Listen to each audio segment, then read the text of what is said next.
Alkitab Berita Baik, Markus bab 13. Ketika Yesus meninggalkan rumah Tuhan, seorang daripada para pengikutnya berkata, "Guru, lihatlah betapa indahnya batu-batu dan bangunan-bangunan ini." Yesus menjawab, "Kamu melihat bangunan-bangunan yang indah ini, bukan? Satu batu pun tidak akan tinggal tersusun pada tempatnya. Semuanya akan dirobohkan." Kemudian Yesus pergi ke Bukit Zaitun, lalu duduk di tempat yang berhadapan dengan rumah Tuhan.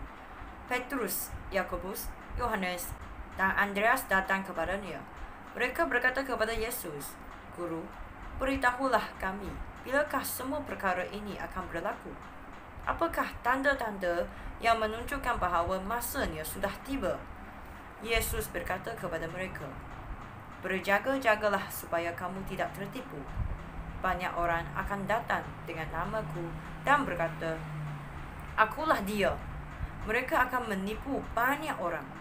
Janganlah risau apabila kamu mendengar riuh pertempuran dan berita peperangan. Semua perkara ini mesti berlaku, tetapi hal itu tidak bererti bahawa akhir zaman telah tiba. Satu bangsa akan berperang melawan bangsa yang lain. Sebuah kerajaan akan menyerang kerajaan yang lain. Di mana sahaja akan berlaku gempa bumi dan kebuluran. Semua ini hanya permulaan, sama seperti sakit yang dialami wanita yang akan bersalin. Kamu sendiri mesti berhati-hati. Kamu akan ditangkap dan dibawa ke mahkamah. Kamu akan dipukul di rumah ibadat. Kamu akan dihadapkan kepada penguasa dan raja kerana kamu pengikutku. Lalu kamu akan mengkabarkan berita baik daripada Allah kepada mereka. Berita baik itu mesti dikabarkan terlebih dahulu kepada semua bangsa. Apabila kamu ditangkap dan dibawa ke mahkamah, janganlah khawatir tentang apa yang harus kamu katakan. Apabila tiba masanya, katakanlah apa yang diberitahu kepada kamu pada waktu itu. Kata-kata yang kamu ucapkan itu bukan kata-kata kamu sendiri, tetapi datang daripada Roh Allah. Orang akan mengkhianati saudara sendiri supaya dibunuh. Bapa juga akan berbuat demikian terhadap anak-anak.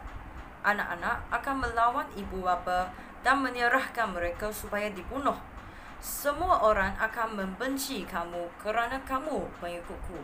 Tetapi orang yang bertahan sehingga akhir akan diselamatkan.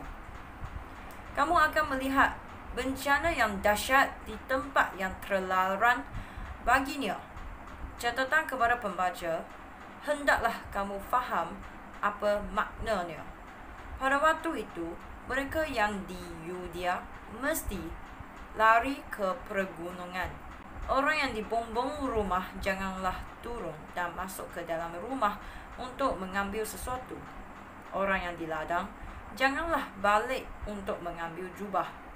Alangkah dahsyatnya masa itu bagi wanita yang mengandung dan ibu yang menyusui bayi. Berdoalah kepada Allah supaya perkara-perkara ini tidak berlaku pada musim sejuk. Pada masa itu akan timbul suatu kesusahan yang belum pernah berlaku sejak Allah menjadikan dunia hingga sekarang. Perkara itu pun tidak akan berlaku lagi. Seandainya Allah tidak memendekkan masa itu, tidak seorang pun akan selamat. Tetapi kerana umatnya yang terpilih, Allah memendekkan masa itu. Pada masa itu, jika seseorang berkata kepada kamu, "Lihat, penyelamat yang diutus oleh Allah ada di sini," atau "Lihat, dia di situ," janganlah percaya kepada orang itu. Penyelamat palsu dan nabi palsu akan datang. Mereka akan melakukan mukjizat dan keajaiban untuk menipu orang, jika mungkin umat pilihan Allah juga. Berjaga-jagalah. Semua perkara itu telah aku katakan kepada kamu sebelum semuanya berlaku. Selepas masa kesusahan itu, matahari akan menjadi gelap dan bulan tidak lagi bercahaya.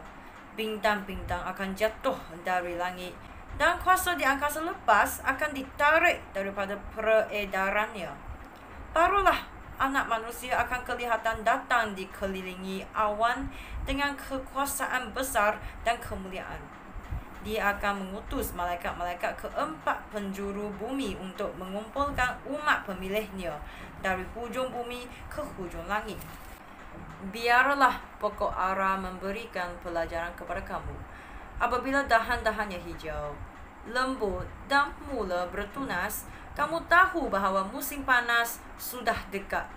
Demikian juga apabila kamu melihat perkara-perkara ini berlaku, kamu tahu bahawa waktunya sudah dekat dan akan bermula dengan segera. Ingatlah, segala perkara ini akan berlaku sebelum orang yang hidup sekarang ini mati semuanya. Langit dan bumi akan lenyap, tetapi firman-Ku kekal selama-lamanya. Meskipun demikian, tidak seorang pun mengetahui hari atau waktunya, baik malaikat-malaikat di syurga ataupun anak. Hanya Bapa yang tahu. Berjaga-jagalah dan berwaspadalah, kerana kamu tidak mengetahui waktunya. Keadaannya seperti seorang yang meninggalkan rumahnya lalu pergi ke tempat yang jauh.